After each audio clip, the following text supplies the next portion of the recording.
On August 12, 1847, in Beaufort County, South Carolina, a wager between two of the wealthiest plantation owners set the stage for one of the darkest tales in Southern history. Colonel Nathaniel Pritchard, owner of the vast Willow Bend estate, approached his lifelong rival, Judge Marcus Holloway, with a challenge so outrageous that nearly 60 townspeople who stood outside the courthouse froze in disbelief. "Your strongest slave," Pritchard declared, his tone calm but commanding, "against my 5 daughters." The statement echoed across the square like a thunderclap. People exchanged stunned looks, murmuring in confusion. How could a father place his own daughters in competition with a grown man? What kind of wager could demand such a cruel comparison? And why did his girls, when they later appeared before the crowd, seem so lifeless, their eyes drained of fear, warmth, and humanity? That morning, Beaufort County witnessed something far more sinister than a contest of pride. It became the public unveiling of a secret that had festered behind the closed gates of Willow Bend for nearly a decade. For years, the Pritchard household had been the subject of whispered rumors. The colonel's daughters, Caroline, Margaret, Anne, Elizabeth, and Virginia, had not been seen in town for years. Once lively children attending church and social gatherings, they had vanished from public life, and their father's claim that he was personally overseeing their education was the only explanation ever offered. To outsiders, Pritchard appeared eccentric but brilliant, a man of science and discipline who spoke of systematic improvement and human potential. In truth, those words masked an obsession that blurred the line between education and cruelty. Nathaniel Pritchard had once been a respected figure among South Carolina's planter elite.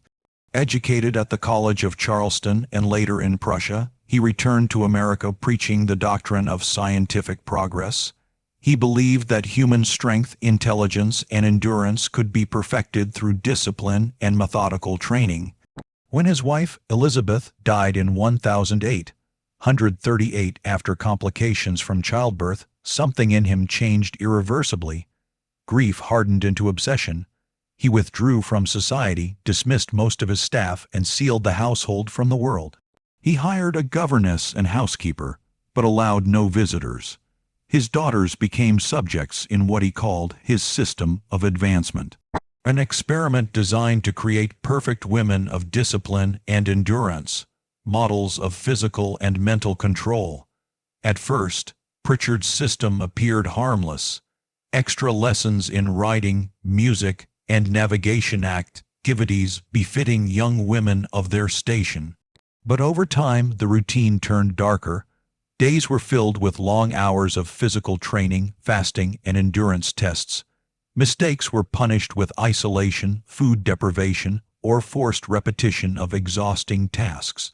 Pritchard's obsession with measurement deepened. He kept detailed ledgers recording each daughter's physical limits, their speed, pain tolerance, and stamina. Neighbors who once admired his intellect began avoiding him. Holloway, who had known him since childhood, recognized the colonel's growing detachment but dismissed it as eccentricity, unaware that within the walls of Willow Bend, a father was transforming his daughters into living experiments. When Holloway and Pritchard crossed paths at the courthouse in July 1847, a simple discussion on labor efficiency turned into confrontation. Holloway argued that men were naturally stronger and better suited for physical labor. Pritchard's cold response silenced the room. "Physical capacity isn't inherent, Marcus. It's cultivated. Properly trained, my daughters could best any man in endurance or discipline." The laughter that followed only fueled his determination. Holloway, provoked and confident, challenged him to prove it. The wager was made, an endurance race through 30 miles of rough terrain, 5 daughters against one of Holloway's strongest workers, with 50 acres of prime timberland at stake. To onlookers it seemed madness, but for Pritchard it was the culmination of years of conditioning. He had not raised daughters, he had engineered competitors. The race, set for August 12th, would expose to the world the results of his training, and unknowingly, the horrors of his household. When dawn broke on race day, The heat was already unbearable, the air heavy with humidity. By 7 a.m., spectators gathered near the starting line, planters, their wives, curious citizens, and officials drawn by the spectacle. Holloway arrived with Samuel, his chosen competitor, a tall, powerful man, uneasy but obedient. Moments later, the Pritchard procession appeared. The colonel rode at the front, his posture rigid, his expression proud. Behind him, his 5 daughters rode in identical formation, dressed in dark riding habits like soldiers in uniform. Their movements were eerily synchronized. Their faces were pale masks, devoid of emotion. Witnesses would later recall that they looked less like girls and more like machines, perfectly trained, perfectly broken. That was the first public glimpse of what Nathaniel Pritchard had created. Daughters who no longer smiled, no longer hesitated, and no longer questioned. To the crowd, it was a spectacle of discipline. To those who looked closer, it was something deeply wrong, a silent testimony to years of control, fear, and dehumanization hidden behind the genteel facade of Southern aristocracy. What began as a wager would soon become a revelation of cruelty so profound that even history itself tried to forget it. The morning of the race began with an oppressive heat that made the air feel thick and unbreathable, and by the time the crowd gathered, the event had already taken on a strange sense of foreboding. At exactly 8 o'clock, the starting pistol fired, and in a single motion that seemed rehearsed to the second, the 5 Pritchard daughters surged forward, their horses moving in perfect unison, as if guided by one mind. The crowd watched in uneasy fascination. Even their father's rival, Judge Holloway, looked unsettled by their mechanical precision. The daughters did not speak or look around. They simply rode, their faces fixed, their eyes empty, their movements synchronized like living extensions of their father's will. Only Samuel, the man who rode against them, seemed human in that moment, his breath quickened by the heat, his eyes showing doubt. Within moments, the riders vanished into the dense tree line, leaving only silence and a gathering sense of dread. 10 miles away, at the first checkpoint near Willingham Creek, Dr. Thaddeus Cromwell waited with county officials to verify the racers' progress. At 10:15, the sound of hoofbeats echoed through the woods, and the 5 daughters emerged, still in perfect formation, crossing the creek without hesitation, ignoring Cromwell's call to stop for examination. He noted the time, impressed yet disturbed. Samuel arrived minutes later, his horse soaked in sweat, his face pale with exhaustion and something deeper fear. When asked if he was all right, Samuel could barely answer. He told the doctor that one of the girls, the youngest, had fallen at the creek and struck her head on a rock, but had risen without a word and remounted, blood running down her temple, riding on as if nothing had happened. The doctor's stomach turned cold. He realized something unnatural was happening. Samuel refused to continue the race, saying he wanted no part of it. "Those girls ain't right," he said. "The way they ride, the way they don't feel pain, it ain't natural." He turned his horse back toward town, leaving the competition unfinished in his heart, while the doctor spurred his horse forward toward the next checkpoint, his instincts screaming that disaster awaited ahead. When Cromwell reached the ridge at mile 20, officials confirmed the daughters had passed 20 minutes earlier. They noted the youngest's bloodied face, her vacant stare, and their failed attempt to stop her. Cromwell, realizing this was no test of endurance but an act of cruelty, decided to end the race immediately. He and the officials pursued them through the forest, and 3 miles from the finish line, they finally saw them. The formation was broken now. The riders wavered, their posture no longer steady. One horse had stopped entirely, its rider slumped forward. As Cromwell approached, he saw the youngest, Virginia, unconscious, and another, Elizabeth, bleeding heavily and barely conscious. The remaining sisters continued to ride mechanically, lips cracked, hands blistered, eyes vacant. Cromwell shouted for them to stop, but they didn't respond. He rode ahead and grabbed the reins of the eldest, Caroline, forcing her horse to halt. Up close, she looked like a ghost, her face white, her pupils dilated, her lips trembling. "Please," she whispered faintly, "we have to finish. He'll be angry if we stop." The doctor's voice broke as he told her the race was over. Her expression twisted in panic before going blank again, repeating softly, "We have to finish." Behind them, the others staggered to a stop, their bodies giving out even as their minds tried to obey their father's command. Moments later, Colonel Pritchard arrived, his face dark with fury, shouting at the doctor to stand aside. Cromwell protested that his daughters were in medical crisis, but Pritchard's reply was chilling, "They're fine. They've been trained for this." Only, when he realized the growing number of witnesses, did he shift his tone, feigning concern and agreeing to end the race. The girls were loaded onto a wagon and taken home under his supervision. That night, Cromwell examined them at the estate after threatening legal complaint to gain entry. His findings haunted him forever. Each girl bore the marks of long-term physical abuse disguised as training, muscles developed beyond normal range for their age, scars from healed fractures, and expressions of complete emotional detachment. They endured his medical procedures in silence, never flinching, never crying, asking only whether they had performed adequately. Caroline, the eldest, told him in a quiet monotone, "Father says pain is weakness leaving the body."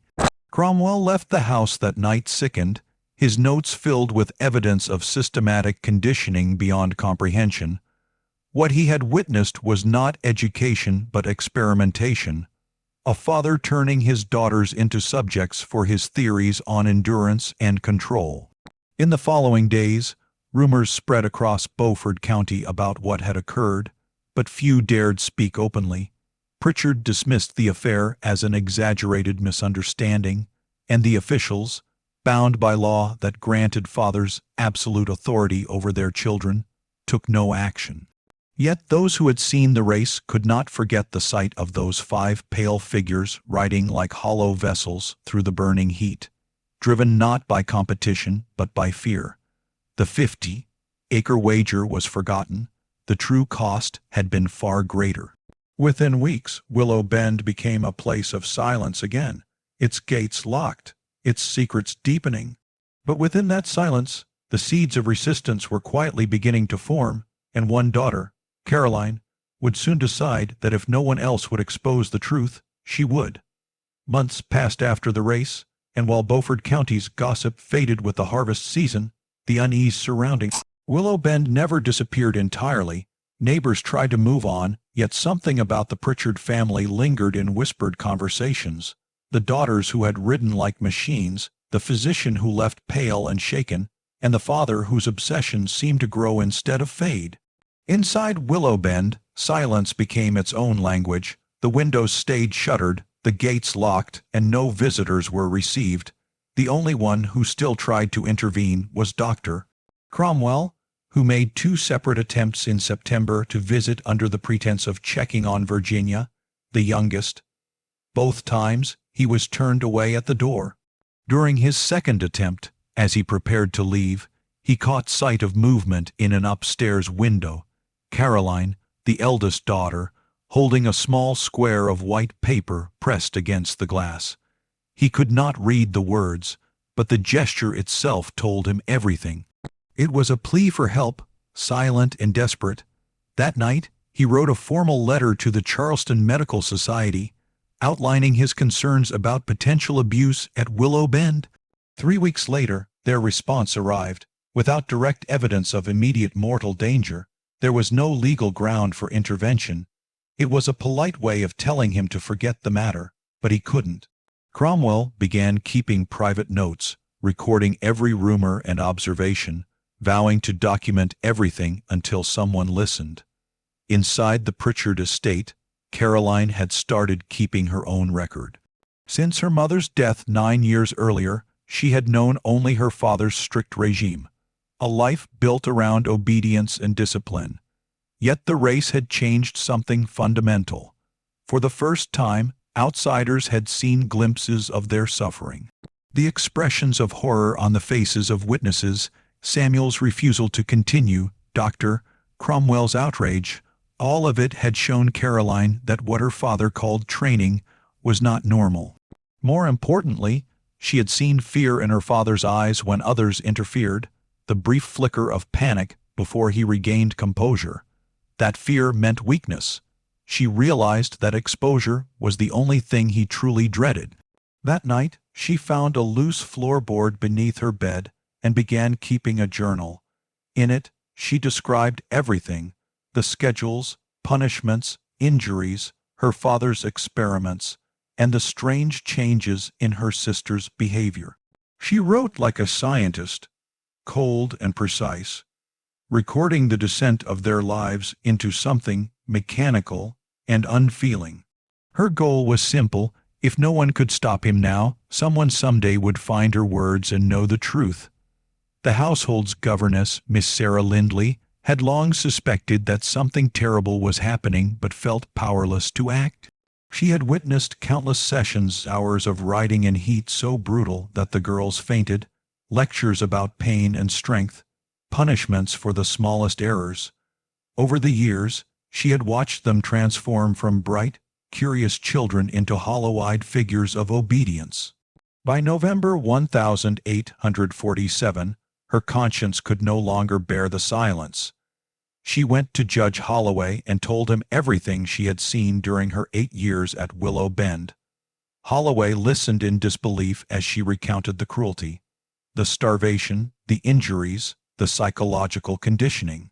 When she finished, he sighed heavily and said, "Miss Lindley, what you've told me is deeply troubling, but it's legally meaningless. Colonel Pritchard is within his rights as a father. Unless we can prove intentional harm that meets the definition of criminal cruelty, no court will intervene."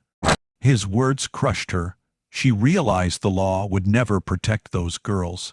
They were prisoners in plain sight, with their father's authority as their chains. Holloway added bitterly, "Unless one of them commits some desperate act that forces intervention or the colonel dies, there is nothing anyone can do." Winter came to South Carolina, and within Willow Bend, Pritchard's obsession reached new intensity. The failure of the race did not humble him. It only deepened his determination. He spent nights in his study poring over military manuals and medical journals, muttering about refining the system and proving the concept. Caroline overheard fragments of his monologues and realized with dread that he viewed the tragedy not as a warning but as a scientific setback. He spoke of designing a new demonstration, one that would eliminate human weakness from the equation. When he summoned her to his study one evening, his eyes gleamed with unsettling conviction. "You're the eldest," he said softly. "You understand what I'm trying to accomplish." Caroline forced herself to answer carefully, "Yes, father." He began pacing, his tone feverish. "Most people are weak. Your mother was weak, but I've made you strong. You and your sisters are proof that humanity can be improved, refined, perfected. Soon everyone will see what I've created." When Caroline accidentally replied, "Created, father," his expression hardened. "Improved," he corrected coldly. "You exist to prove a principle, not to indulge emotion. You and your sisters are my life's work." That night, Caroline's journal entry was short and trembling. "Father no longer sees us as his daughters. We are his specimens."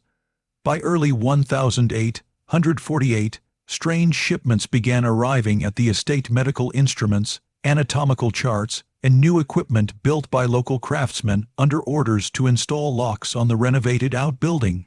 He called it a training hall, but Caroline knew it was something far darker. Soon, her sisters began receiving strange tonics and powders mixed into their food. Margaret became weak and sluggish, Anne developed uncontrollable tremors, and little Virginia started slipping into dazes where she barely recognized her surroundings. Caroline tried to warn them, but years of conditioning had stripped them of rebellion. They obeyed out of fear and habit. their souls dulled by routine. By April, Caroline realized time was running out. She wrote a detailed letter describing everything: the forced training, the strange drugs, the new facility, and ended it with a single plea: someone must intervene before he kills us all. She bribed one of the enslaved women, Ruth, who did laundry for the family, to deliver it secretly to Judge Holloway's property. Ruth agreed, though the risk was immense. 3 days later, Pritchard stormed into the house with the letter in his hand. His fury was volcanic. "Who wrote this?" he demanded, his voice echoing off the walls. When no one spoke, he turned to Caroline. "It was you," he said coldly. The woman confessed. "Everyone knows your handwriting." He called the act treason and betrayal, then ordered her confined to the new facility, complete isolation until she learned obedience. As he locked her inside the bare room, he whispered through the door, "You wanted outsiders involved? You'll have them soon. In 2 weeks, I'll host physicians and scientists from Charleston. They'll witness a demonstration of my methods. You'll participate, and by the end, you'll understand that cooperation is the only option." The lock turned with a final click, sealing her fate. For days, Caroline was left in darkness, counting hours by the light that crept through the narrow window. She realized with sickening clarity that her attempt to seek help had only accelerated her father's next experiment. Each passing moment drew her closer to the demonstration that would either expose him or destroy what remained of her family. And beyond those locked walls, Willow Bend grew quieter, its silence now the sound of something monstrous preparing to reveal itself. On May 19, 1848, the long-suppressed madness within Willow Bend finally emerged into daylight. From early morning, a steady stream of carriages arrived at the estate, carrying Charleston's medical men, professors, and planters, 23 in all, invited by Colonel Nathaniel Pritchard to witness what he called a scientific demonstration in human potential. The colonel greeted them with polished civility, concealing his mania beneath a mask of sophistication. The renovated outbuilding had been transformed into a clinical theater, chairs arranged in a semicircle facing a cleared central space, tables lined with measuring instruments, ledgers, weights, and devices designed to test endurance and pain tolerance. Everything had been planned to project legitimacy, to make cruelty look like progress. As the guests took their seats, Pritchard stood before them, posture rigid, voice calm and deliberate. He announced that for nearly a decade, he had conducted systematic experiments in physical and mental conditioning using his 5 daughters as subjects. "Gentlemen," he said, "you are about to witness proof that human capabilities are not fixed by nature. With discipline and control, the body and mind can be improved beyond natural limitation." His words carried pride, not shame. The observers exchanged uneasy glances, but curiosity and professional arrogance held them in their seats. They believed they were about to witness innovation, not madness. When Pritchard opened the side door and summoned his daughters, the room fell into a silence so deep that even breathing seemed intrusive. The 5 girls entered in single file, moving with exact synchronization. They were dressed alike in plain gray gowns, their hair pulled tightly back, faces drained of all expression. They did not look at one another, nor at the audience, but straight ahead. Caroline led them, thinner and paler from weeks of isolation, but her bearing perfectly erect. To the observers, the sight was both mesmerizing and deeply unnatural. 5 living mirrors moving as one. Pritchard introduced them one by age, from 17 down to 11, referring to them as subjects, not daughters. "They have undergone years of progressive desensitization and conditioning," he explained. "Pain has been redefined as feedback. Emotion has been replaced with control." One of the physicians raised a tentative objection. "Colonel, are you not concerned about the ethical implications? These are your own children." Pritchard's response was chilling. "They are both my daughters and my proof. They are stronger, purer, and freer from weakness than any women of their generation. The demonstration began with simple tests: posture, balance, and endurance. The girls held difficult poses for minutes that stretched into hours, maintaining perfect stillness while their father recorded results. Then came exercises of strength and coordination: lifting, repetition, resistance under weight. None of them cried out or faltered visibly, even as their muscles trembled with exhaustion. The observers shifted uncomfortably, uncertain whether to applaud or recoil. Dr. Cromwell, seated near the front, watched with rising dread. He recognized the signs of trauma dissociation, submission born of fear rather than discipline. At one point, he leaned toward Holloway, whispering, "This isn't science, it's control." Pritchard's voice filled the hall again, introducing the final and most extreme portion: a continuous endurance test. Each daughter would run on a treadmill-like device of his own design until physical collapse, while medical observers recorded vital data. To Pritchard, this was the culmination of his life's work. To Caroline, it was an opportunity. She had spent her confinement planning how to use this moment to expose him. When the treadmills began to turn, the girls started running in perfect rhythm. Their father watched proudly, arms crossed, face serene. Caroline, at the front, felt her heart hammering not only from exertion but from determination. This was her chance. She let her form falter slightly, drawing attention, and then began to speak, her words breaking through the mechanical sound of running.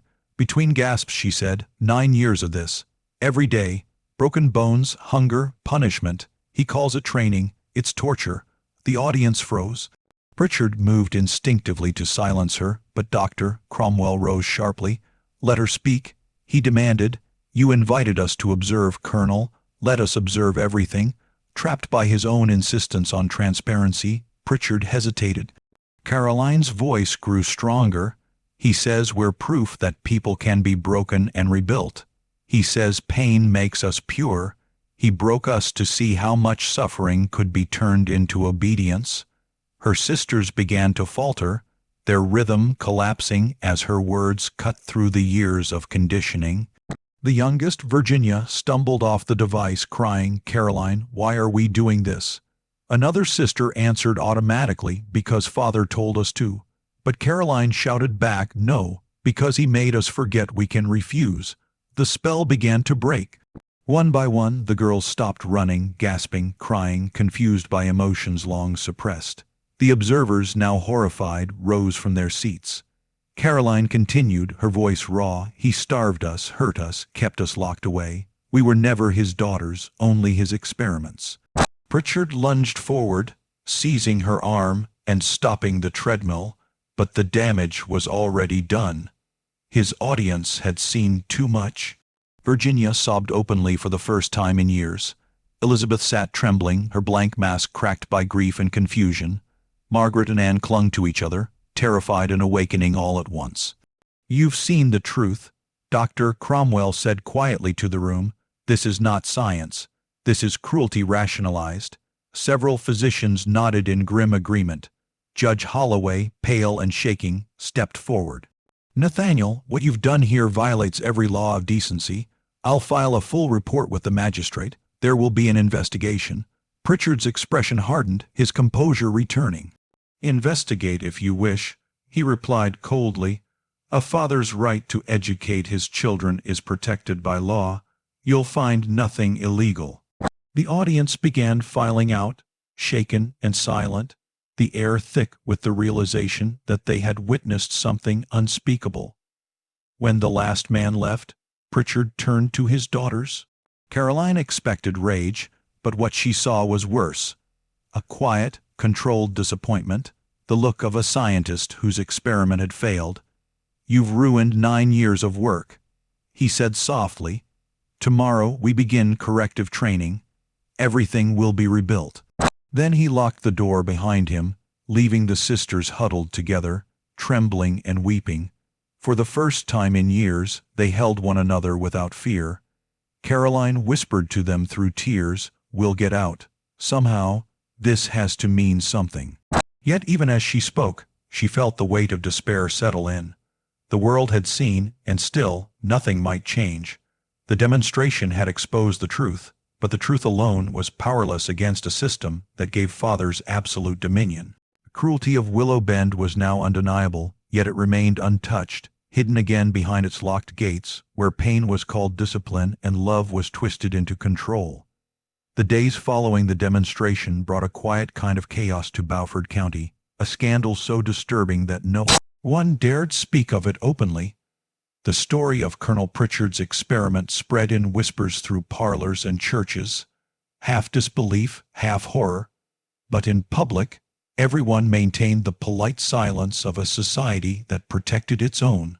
Judge Holloway filed his formal report with the county magistrate, describing in painful detail what he had seen, the psychological conditioning, the injuries, the systematic destruction of emotion. Dr. Cromwell co-signed the statement, providing medical testimony that the daughters had been subjected to prolonged abuse under the guise of scientific discipline. Yet when the magistrate reviewed it, his response was one of cold legality. He acknowledged the disturbing nature of the account, but concluded that Colonel Pritchard has broken no laws. The law recognized near-absolute paternal authority, and unless death or deliberate intent to harm could be proven, the state had no grounds to intervene. Holloway left that meeting with a feeling of helpless rage. Even the most horrific acts could hide behind the language of parental rights. Inside Willow Bend, that immunity became a weapon. With society turning away, Pritchard resumed control with renewed fury. His household became a closed system of punishment and fear. The daughters were awakened before dawn for drills, their meals weighed and timed, their speech limited to prescribed hours. Every trace of rebellion was to be erased through corrective training. Miss Lindley, the governess, was ordered to supervise constantly and report any sign of hesitation or defiance. Yet something in the girls had changed. The demonstration, as terrible as it was, had opened a crack in their conditioning. For the first time, they understood that their suffering wasn't invisible anymore, that others had seen and recognized it for what it was. Caroline's defiance during the demonstration had left a mark deeper than her father realized. Though beaten down and terrified, her sisters had seen her speak the truth aloud, and that truth had taken root. Communication between them became subtle and silent, shared glances, brief touches, gestures that carried meaning no observer could detect. Virginia, the youngest, began to change the fastest. She had been only 2 when their mother died and barely remembered a world before their father's control. But the demonstration had awakened something new in her, a spark of self-awareness that even years of training couldn't extinguish. She began to ask quiet, dangerous questions. Why do we do this? What happens if we stop? Where would we go if we left? Caroline tried to answer carefully, balancing honesty and protection. We can't stop here, she would whisper, and we have nowhere to go. Women alone have no rights? Virginia's reply was soft but unyielding. Then we're trapped forever. Caroline had no answer. By June 1848, the strain within Willow Bend reached breaking point.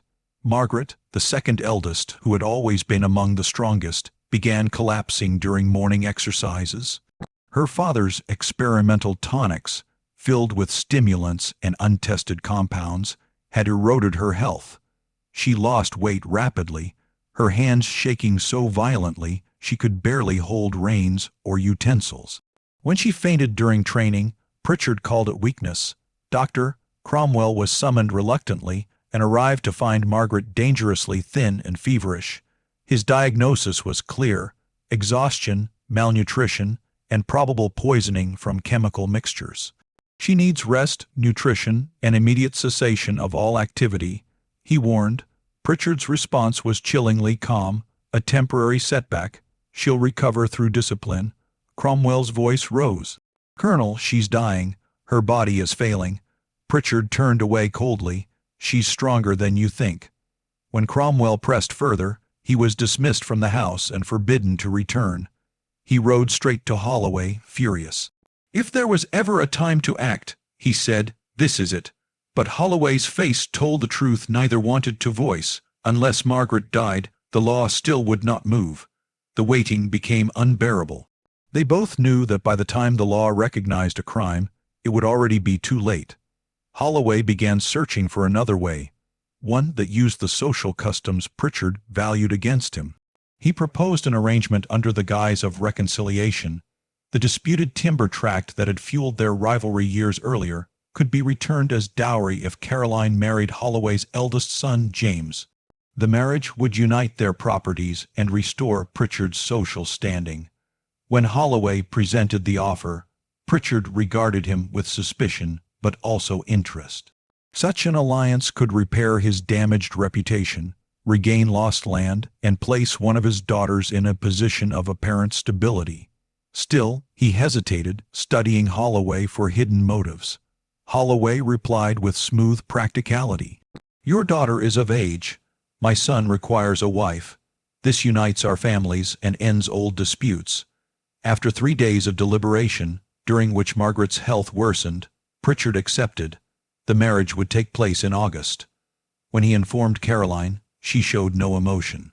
"You will wed James Holloway," he said. "Don't mistake this for freedom. You'll still be under authority, your husband's instead of mine." Caroline bowed her head. "Yes, father." That night she crept into Margaret's room.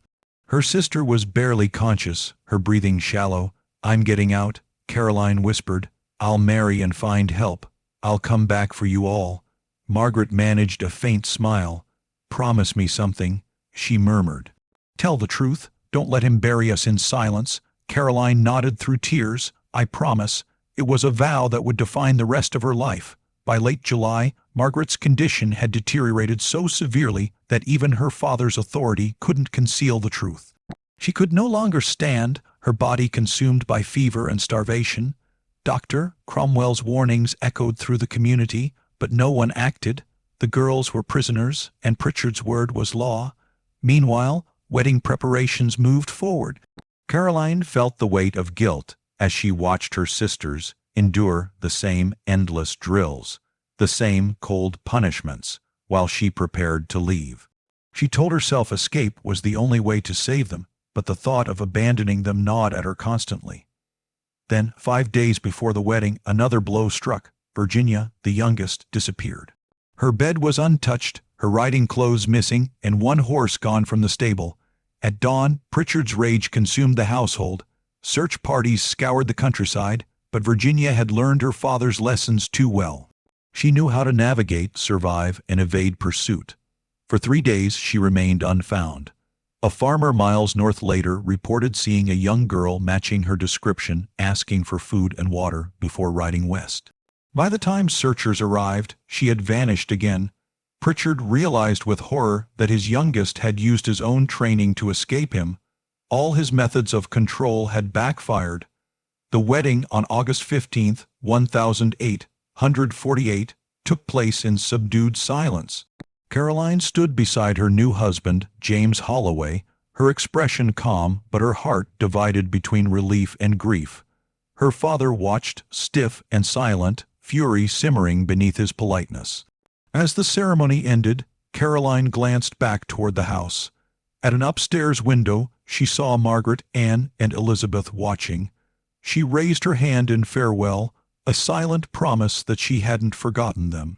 They lifted their hands in return, 3 faint gestures of hope behind glass.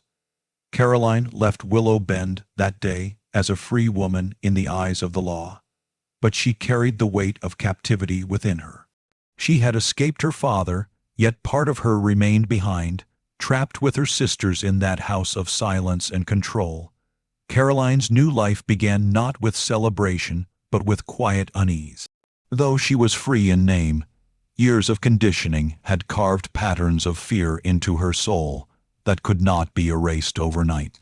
Her husband, James Holloway, was kind, patient, and gentle, a striking contrast to the cold tyranny she had known, but his kindness only deepened the strangeness of freedom. She woke at dawn automatically, measured her food as if still being watched, and flinched whenever anyone spoke too loudly. James would find her standing at the window late at night, staring across the dark fields toward the direction of Willow Bend. "You're safe now," he would say softly. She would nod, but her thoughts were elsewhere, with her sisters still trapped, still enduring. True freedom, she realized, meant nothing while they remained prisoners of their father's madness. She soon shared everything with her husband and Judge Holloway: the punishments, the starvation, the strange tonics, and the relentless training. James listened with horror. His father took careful notes. "Can we use this to free your sisters?" Caroline asked, her voice trembling with hope. Holloway's expression darkened. "Not yet," he said. "Your testimony is compelling, but legally weak. You are no longer part of his household, and the law will call your word biased. We need someone still inside, or physical proof." Desperate, Caroline wrote to Miss Lindley, pleading for help, but the response that finally came was brief and devastating. "I am sorry, but I cannot help you. Please do not write again." Fear had silenced even those who had once cared. In mid-September, a letter arrived that shattered what little hope Caroline had left. Margaret was dead. The official cause was fever and weakness of constitution. But Dr. Cromwell quietly confirmed the truth: starvation and the effects of her father's chemicals. The coroner, a friend of Pritchard's, ruled it natural. When Caroline received the news, she did not cry. She simply walked to her room and remained there for 3 days, motionless, refusing food or company. When she finally emerged, her grief had hardened into resolve. "I want to see my sisters," she said. Her father could not refuse without drawing suspicion, for attending a funeral was a duty even the most rigid man could not deny. Judge Holloway accompanied her to ensure she was not alone. The funeral was small and joyless. A few neighbors attended out of obligation, their faces stiff with discomfort. Caroline stood beside the grave, staring at the simple marker bearing her sister's name: Margaret Pritchard, 1831-1848. Beside her stood Anne and Elizabeth, both pale shadows of their former selves. Their dresses hung loose, their eyes dull. Caroline leaned close to Elizabeth, whispering, "Are you all right?" Elizabeth hesitated, her voice flat from habit. "We are well. Please," Caroline urged softly, "it's just us." For a heartbeat, something flickered in Elizabeth's eyes, an echo of recognition. "It's worse since you left," she whispered quickly. "He's angry all the time, pushes us harder, says we must prove his methods still work, even with 2 failures. Caroline's throat tightened. "I'll get you out, I promise." Elizabeth gave a faint, hopeless smile. "How?" Margaret tried to endure. "Virginia ran. You married. One is dead, one is gone, and you're not here. What's left for us?" Before Caroline could answer, her father's voice sliced through the air. "Caroline," he said, cold and deliberate, "how kind of you to attend." His tone was polite, his eyes venomous. "I trust you're well." "I am, Father," she replied evenly. "Good. I hope you're remembering the lessons I taught you." She met his gaze steadily. "I remember every single one." For a moment, their eyes locked in silent warfare before he turned away, calling his daughters to follow. That brief encounter left Caroline trembling, her promise to rescue them echoing in her mind like an oath she could not yet fulfill. Weeks passed, each one heavier than the last. The law was immovable, the community indifferent, and her father untouchable. Every official channel had failed. One night, unable to sleep, she recalled her mother's dying words, whispered years before in delirium: "Don't let him have them alone." Everyone had failed that plea. Margaret dead, Virginia vanished, Anne and Elizabeth still trapped. Caroline decided that if the law would not help, she would find another way. Before she could act, fate intervened. On October 3rd, a visitor arrived, a traveling preacher named Reverend Thomas Hewitt from Charlotte, North Carolina. He came bearing a message that changed everything. "Your sister is alive," he said. "Virginia reached our church 6 weeks ago, exhausted, frightened, but safe." He explained how she had escaped, traveling alone through forests and swamps, surviving on stolen food, arriving half dead but determined never to return. The church had sheltered her in secret, verifying her story through quiet inquiries with Dr. Cromwell and others. "She asked me to bring you this." He handed Caroline a folded letter. Her hands shook as she opened it. Caroline, I'm free. It took weeks to reach Charlotte. I thought I'd die on the road, but I made it.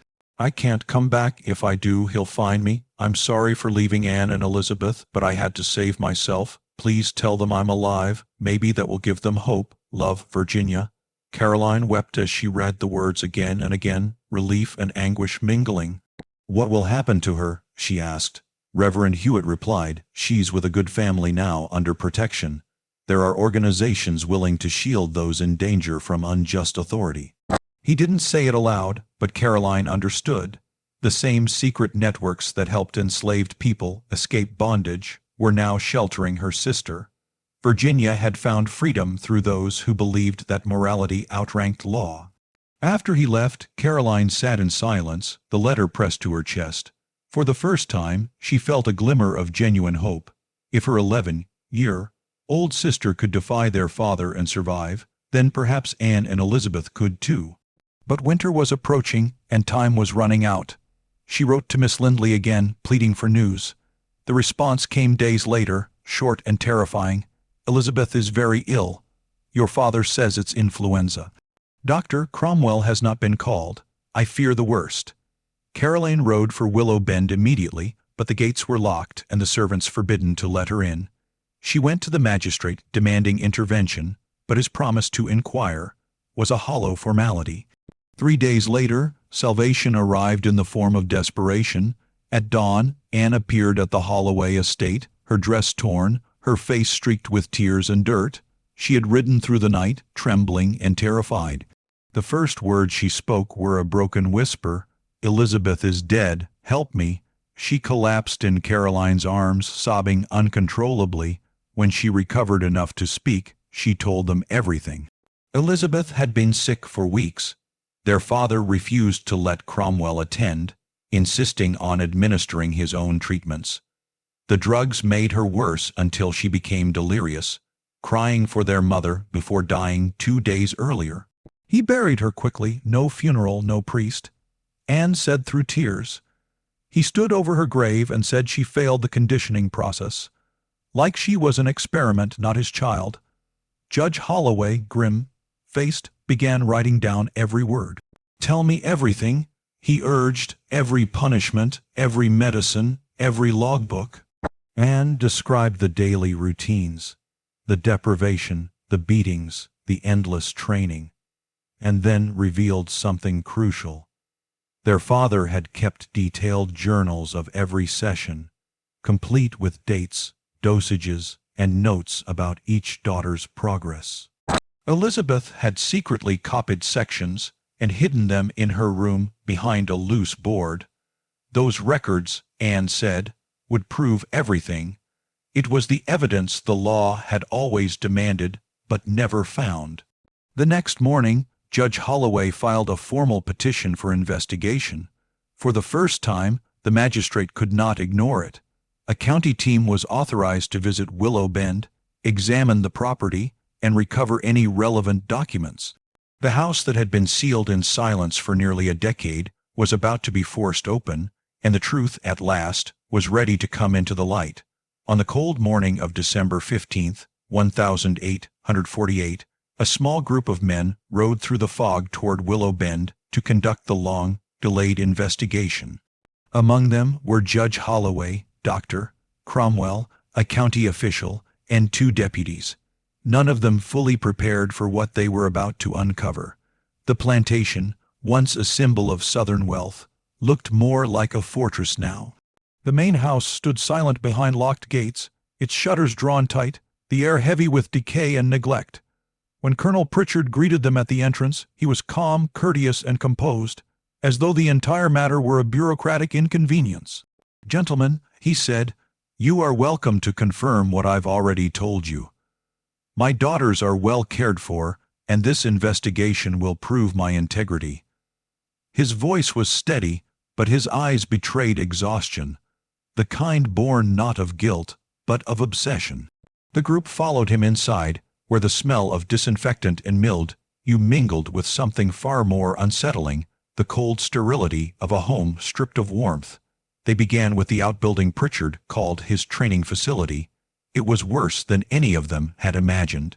Heavy wooden apparatuses lined the walls, pulleys, weights, restraints, all designed to test endurance and control, yet their design suggested punishment more than exercise. Dr. Cromwell examined one closely and muttered, "This isn't training, it's torture disguised as science." There were bloodstains on the wood, rusted metal cuffs, worn smooth by friction, and notebooks filled with numbers and observations that read like laboratory data. Holloway demanded access to the main house, and Pritchard reluctantly complied.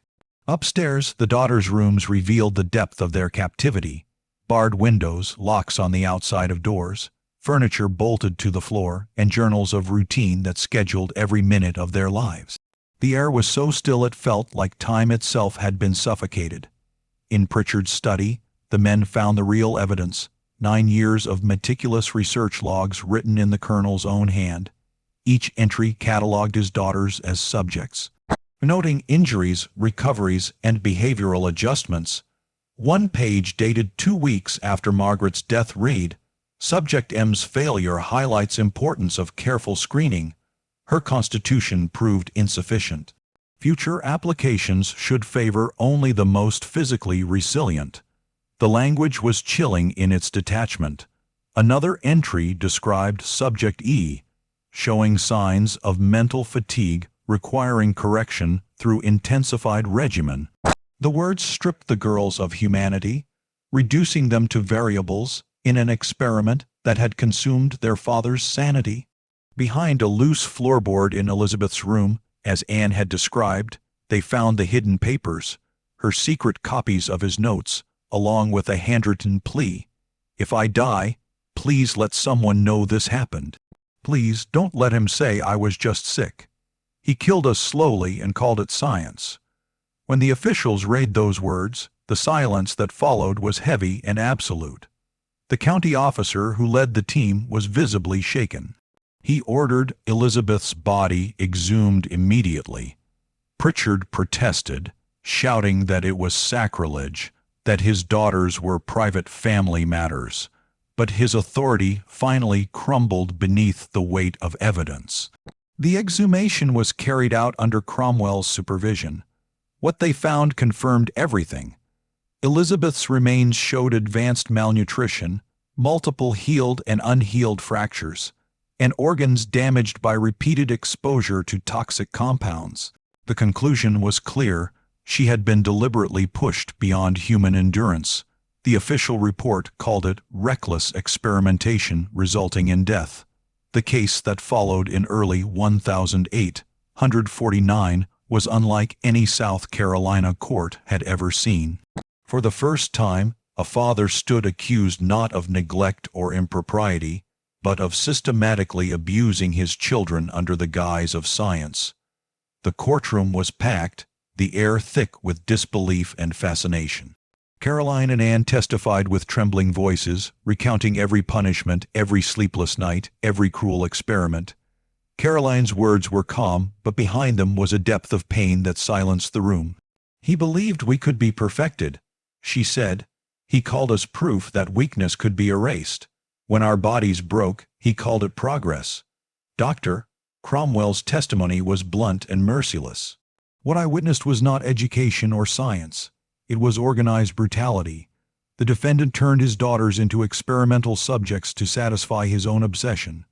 The defense argued that Pritchard had acted within his rights as a father, that his intentions were noble, his methods unfortunate, but not malicious. They portrayed him as a visionary misunderstood by small-minded men. Pritchard himself sat unmoved, showing neither remorse nor madness, only a cold certainty that he had been right. After 3 weeks of proceedings, the jury deliberated for 2 days before returning a verdict: guilty of reckless endangerment resulting in death.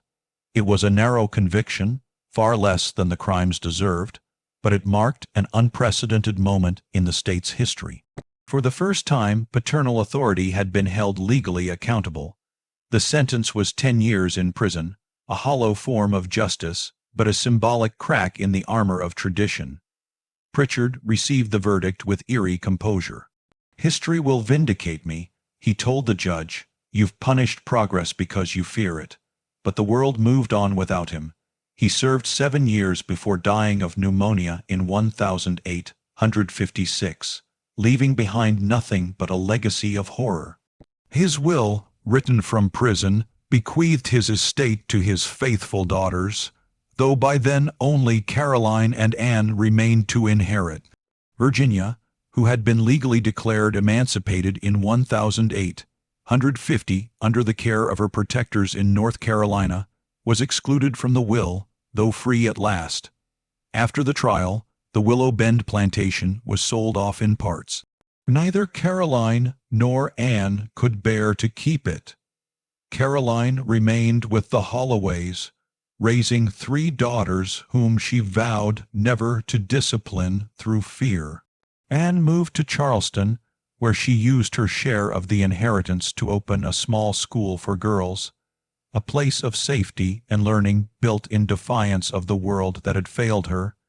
She never married, dedicating her life to teaching kindness where once she had known only cruelty. Virginia, too, rebuilt a life in North Carolina, taking the name of the family who had sheltered her. Through letters exchanged over the years, the surviving sisters tried to stitch together what was left of their shattered past. They would never fully heal, but they had survived, and survival itself was a form of victory. By the time Nathaniel Pritchard's name faded from headlines, his daughters had already begun quietly rewriting the story he had forced upon them. Their suffering, once dismissed as discipline, became evidence. Their testimony, once ignored, became history. And the laws that had once shielded men like their father would, slowly and painfully, begin to change because of them. In the years that followed the trial, the story of the Pritchard sisters drifted into obscurity, mentioned only in cautious tones by those who had witnessed its horrors. Caroline and Anne lived quietly, bound not only by blood, but by the shared memory of what they had endured. Caroline remained with the Holloways, devoting herself to her husband and their 3 daughters, raising them with gentleness that bordered on reverence. She never raised her voice, never allowed fear to live under her roof, and every night she prayed that her children would never inherit the darkness that had shaped her. Anne, in Charleston, poured her life into her school for girls, determined to teach strength without cruelty, discipline without pain. Her students remembered her as patient but unyielding, a woman who spoke often of kindness and the responsibility adults bore to protect rather than control. When people asked about her past, she would only say, "I've seen what happens when love forgets its humanity." The sisters' lives diverged, yet every letter they exchanged carried the weight of remembrance, a silent vow that what had been done to them would never be buried again. Virginia, the youngest, grew up in North Carolina, sheltered by the family who had saved her.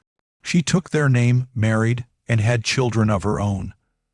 Though she built a peaceful life, she was haunted by the ghosts of Willow Bend. In her letters to Caroline, she confessed that the nightmares came less often, but never truly disappeared. Sometimes she would wake to the sound of her own voice calling names long gone. Margaret, Elizabeth, names that belonged to the sisters who had not survived. Yet she also wrote of forgiveness not for their father, but for herself, for surviving when others hadn't, for finding happiness after a childhood steeped in terror. We were broken to prove his theory. She once wrote, but our living disproves it, "We are not his creation, we are our mother's mercy." Caroline kept every letter, every scrap of her family's truth. After her death in 1883 at the age of 52, her personal papers were donated to the Charleston Historical Society by her daughters. Among them were her journals, Elizabeth's hidden note, and copies of Nathaniel Pritchard's original research logs. Folded within was a final unsent letter, dated 1849, addressed simply to the future. It read, "My father believed discipline could perfect the human soul. He believed love was weakness and control was salvation. He was wrong. What he proved was that cruelty can disguise itself as order, and that progress without compassion is only another name for tyranny." We were his children, but he saw us as experiments. 2 of us died for his pride, 3 survived for their memory. If you find this, remember that silence protects monsters. Tell this story, not for pity, but for warning. For decades, the papers sat forgotten in an archive box labeled only Pritchard Collection. Then, in 1910, a young researcher studying early child welfare laws came across them.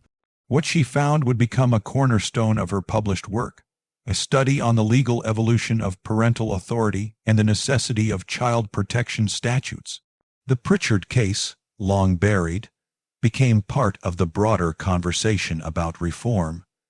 Its details cited in arguments that would lead, years later, to laws recognizing children as individuals with rights of their own. What had once been dismissed as private discipline was redefined as abuse. Caroline's words, preserved in fragile ink, became a voice for countless others who could not speak. The Willow Bend property changed hands many times in the following decades. By 1900, the house was gone, replaced by fields and silence. Only the family cemetery remained, its stones worn smooth by time.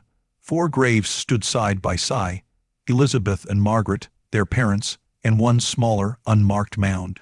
But sometime in the early 1900s, a 5th marker appeared. No record existed of who placed it or who might be buried beneath. It bore no name, only the words, "To those who suffer in silence, may truth eventually find voice." Local historians debated its origin for years. Some said it was placed by Anne before her death. Others believed it was carved by one of Caroline's daughters who had learned the truth from her mother's journals. Whatever its source, it stood as a quiet testament to the endurance of those who had been silenced.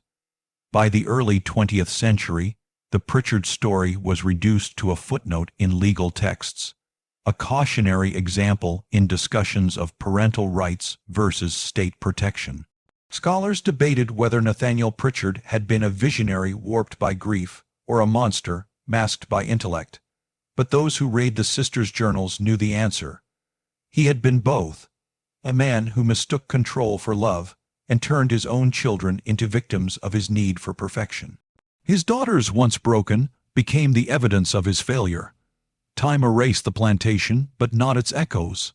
Every few decades, a historian or journalist rediscovered the files, retelling the tale of Willow Bend, the wager that began it, the race that exposed it, and the tragedy that finally ended it. Each retelling brought the same realization, that cruelty often hides behind reason, and that the need to dominate can disguise itself as care. Caroline's final words, written more than a century ago, still carry their warning. Every record preserved matters. Every truth spoken matters, because silence is how cruelty survives. And so the story of the Pritchard sisters endures, not as a tale of horror, but as a testament. They were born into a world that denied them freedom and humanity, yet through their voices, they reclaimed both. History nearly forgot them, but memory has a way of finding the lost. The fields where Willow Bend once stood are quiet now, the air filled with nothing but wind and the faint rustle of grass. But somewhere beneath that soil, among the roots of trees that grew long after their suffering ended, the truth remains.